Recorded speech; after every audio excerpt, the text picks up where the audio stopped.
জনগণের ভোটে বিএনপি আগামীতে রাষ্ট্রীয় ক্ষমতায় গেলে যোগ্য সাবেক সেনা কর্মকর্তাদের খুঁজে বের করা হবে। দেশ পুনর্গঠনের দায়িত্ব যাবে দেশপ্রেমিক এসব সেনা কর্মকর্তাদের হাতে। বিএনপির ভারপ্রাপ্ত চেয়ারম্যান তারেক রহমানের এই বক্তব্য দাবানলের মতো ছড়িয়ে পড়েছে গোটা বাংলাদেশে। সম্প্রতি রাজধানীর গুলশানে বিএনপি চেয়ারপারসনের রাজনৈতিক কার্যালয়ে অবসরপ্রাপ্ত সেনা কর্মকর্তাদের সঙ্গে মতবিনিময়ের আয়োজন করা হয়। এতে লন্ডন থেকে ভার্চুয়ালি যুক্ত হন দলটির ভারপ্রাপ্ত চেয়ারম্যান তারেক রহমান। এ সময়ই শহীদ জিয়ার পুত্রের কণ্ঠে উঠে আসে এমন বক্তব্য। তারেক রহমান জানান, যে কোনো মূল্যে দেশে গণতন্ত্র প্রতিষ্ঠা করা হবে, নিশ্চিত করতে হবে জবাবদিহিতা। কারণ দেশ পুনর্গঠনের পূর্ব শর্ত হল গণতন্ত্র প্রতিষ্ঠা। বিএনপির উদ্যোগে দেশ গড়ার পরিকল্পনা শীর্ষক কর্মসূচিতে সাবেক সেনা কর্মকর্তাদের অন্তর্ভুক্ত করার চেষ্টা চলছে বলে জানান তিনি।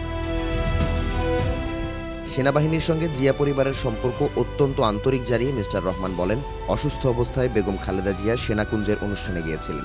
উপেক্ষা করেছিলেন চিকিৎসকের বিধিনিষেধ, কারণ সেনাবাহিনীর সঙ্গে জিয়া পরিবারের আত্মিক সম্পর্ক রয়েছে। তারেক রহমানের এই বক্তব্যের পরই শুরু হয়েছে গুঞ্জন, আবারও দেশে ফিরতে যাচ্ছেন মইনু আহমেদ। ব্যাপক রাজনৈতিক অস্থিরতার মধ্যে 2007 সালের 11 জানুয়ারি শপথ নেয় তত্ত্বাবধায়ক সরকার, যেখানে সামরিক বাহিনীর পক্ষ থেকে সমর্থন দেন তৎকালীন সেনাপ্রধান জেনারেল মইনু আহমেদ। তবে নানা পালাবদল শেষে 2 বছর যেতে না যেতেই রাজনৈতিক সরকারের কাছে ক্ষমতা হস্তান্তর করে বিদায় নেয় 111 সরকার। ধীরে ধীরে দৃশ্যপট থেকে একেবারেই উধাও হয়ে যান তত্ত্বাবধায়ক সরকারের প্রধান উপদেষ্টা ফখরুদ্দিন আহমেদ। আর সেনাবাহিনী থেকে অবসর নেয়ার আগেই 2009 সালে পিলখানায় সংগঠিত হয় বিডিআর বিদ্রোহ।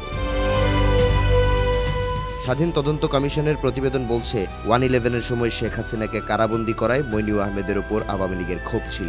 2008 সালের নির্বাচনে আওয়ামী লীগ জয় পাওয়ায় চাকরি নিয়ে অনিশ্চয়তায় ছিলেন সাবেক সেনাপ্রধান। তাই সরকারকে খুশি করতেই বিডিআর বিদ্রোহের ষড়যন্ত্রে অংশ নেন মইনু আহমেদ। এমনকি ভারতীয় সশস্ত্র বাহিনীর বাংলাদেশে অভিযান চালানোর প্রস্তুতির তথ্য পেয়েও পদক্ষেপ নেননি তিনি। তবে স্বাধীন তদন্ত কমিশনকে বিতর্কিত সাবেক সেনাপ্রধান জানান, পিলখানায় অভিযান চালালে বাংলাদেশে প্রবেশ করত ভারতীয় সেনাবাহিনী। এমনকি বাংলাদেশে স্থায়ী ঘাঁটি গড়ার শঙ্কাও ছিল।